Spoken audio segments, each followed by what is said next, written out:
sa Walang. Hindi lang ako super fan, pero good siya. Pwede yan sa senior. Pero ito kasi itong mga double garlic na to, itong maraming garlic, ito baka sa senior dito pwede. Kaya, Masasarap to. kaya marami silang variety aga eh. Pwede sa matanda, sa bata. Kaya marami silang Gusto ko to. pagkikilian ng chicken, di ba? Sarap. Masarap yung garlic niya, just sa mga blue Katulad. cheese. Solid. Kaya siguro may mga iba-ibang sauce pa para mag-complement pa sa chicken. Pero yung ibang chicken ay masyadong ma-sauce na, so hindi ko siya nilalagyan.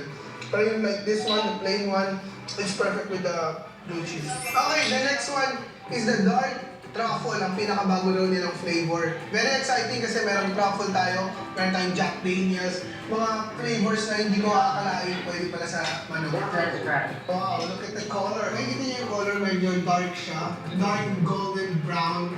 Pero si Mami, golden retriever. Yung flavor. Kaya siya kasi may nananan si Mel. Ay, ako na yan. Ay, go. Kaya. Nagulat na lang yung buhok ko. Oh, cheers! Cheers. 1, 2, 3. May pepper to.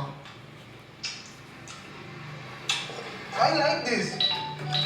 Maalat siya. At saka lasang-lasa kong truffle.